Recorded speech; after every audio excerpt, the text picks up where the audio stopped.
Percebi como essa atitude de boa educação nas situações erradas realmente sufocava a mulher, em vez de permitir que respirasse. Para rir, você precisa ser capaz de soltar o ar e inspirar de novo, rapidamente.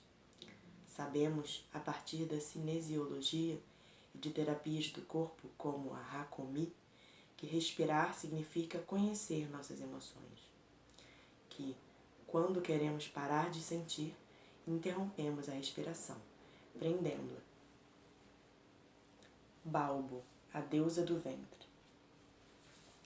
Há uma expressão muito forte que diz: disse entre las piernas.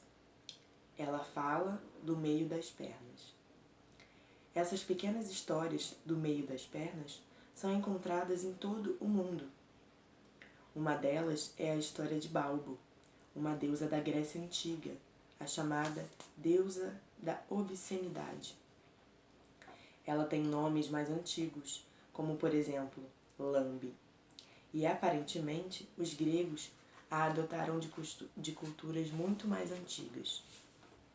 Sempre houve deuses selvagens arquetípicas da sexualidade sagrada e da fertilidade, da vida, morte e vida, desde o início dos tempos. Conhece-se apenas uma referência escrita a Balbo remanescente de tempos remotos, dando a nítida impressão de que seu culto foi destruído e soterrado pelas diversas conquistas. Tenho a forte sensação de que em algum ponto, talvez debaixo daqueles morros silvestres e lagos de florestas na Europa e no Oriente, existam templos dedicados a ela.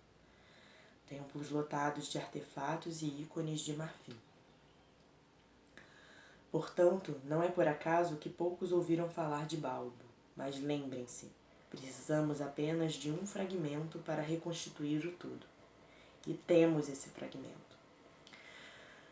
Porque temos uma história em que Balbo aparece. Ela é uma das divindades mais adoráveis e picarescas que habitaram o Olimpo. Esta é a minha visão de cantadora, baseada num resquício selvático de Balbo que ainda cintila na mitologia grega pós-matriarcal e nos hinos homéricos. Deméter, a Mãe Terra, tinha uma linda filha chamada Perséfone, que estava um dia brincando ao ar livre. Perséfone encontrou por acaso uma flor de rara beleza e estendeu os dedos para tocar seu lindo cálice. De repente, a terra começou a tremer e uma gigantesca fenda se abriu em zigue-zague. Das profundezas da terra chegou Hades, o deus dos infernos. Ele chegou alto e majestoso numa biga negra puxada por 4 cavalos da cor de fantasmas. Hades apanhou Perséfone, levando-a para sua biga, em meio a uma confusão de véus e sandálias. Ele guiou, então, seus cavalos cada vez mais para dentro da terra. Os gritos de Perséfone foram ficando cada vez mais fracos à medida que a fenda foi se fechando, como se nada tivesse acontecido. Por toda a terra abateu-se um silêncio e o perfume das flores esmagadas. E a voz da donzela a gritar ecoou nas pedras das montanhas e borbulhou no lamento vindo do fundo do mar.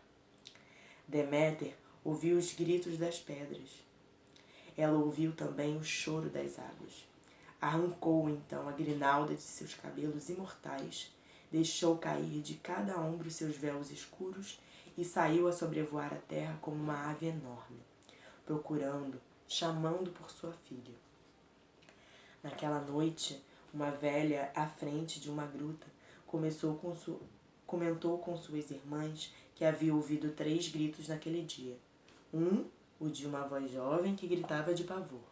Um outro que implorava ajuda e um terceiro, o de uma mãe que chorava. Não se via Perséfone em parte alguma, e assim começou a procura longa e enlouquecida de Deméter por sua filha querida. Deméter esbrajava, chorava, gritava, fazia perguntas, Procurava de baixo, dentro, em cima de todos os acidentes geográficos. Implorava por misericórdia, implorava pela morte, mas não conseguia encontrar sua filha amada. Assim, ela, que havia gerado o crescimento perpétuo de tudo, amaldiçoou todos os campos férteis do mundo, gritando na sua dor: morram, morram, morram. Em decorrência da maldição de Deméter, nenhuma criança poderia nascer, nenhum trigo poderia crescer para se fazer pão, nenhuma flor para as festas, nenhum ramo para os mortos. Tudo ficou murcho e esgotado na terra crestada e nos seios secos. A própria Deméter não mais se banhava. Seus mantos estavam encharcados de lama, seus cabelos pendiam em cachos imundos. Muito embora a dor no seu coração fosse tremenda, ela não se entregava. Depois de muita investigação, de muitos pedidos e de muitos incidentes, tudo levando a nada, ela afinal perdeu as forças ao lado de um poço numa aldeia onde não era conhecida.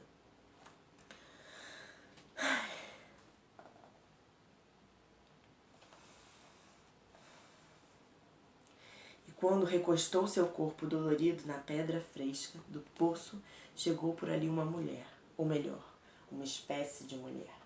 E essa mulher chegou dançando até Deméter, balançando os quadris de um jeito que sugeria uma relação sexual e balançando os seios na sua pequena dança.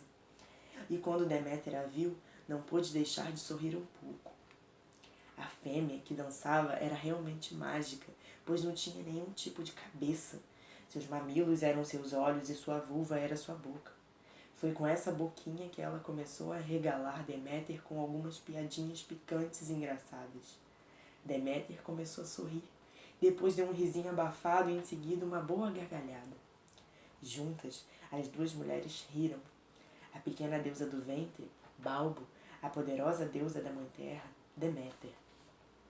E foi exatamente esse riso que tirou Deméter da sua depressão e lhe deu energia para prosseguir na sua busca pela filha, que acabou em sucesso, com a ajuda de Balbo, da velha Hécate e do sol Hélios.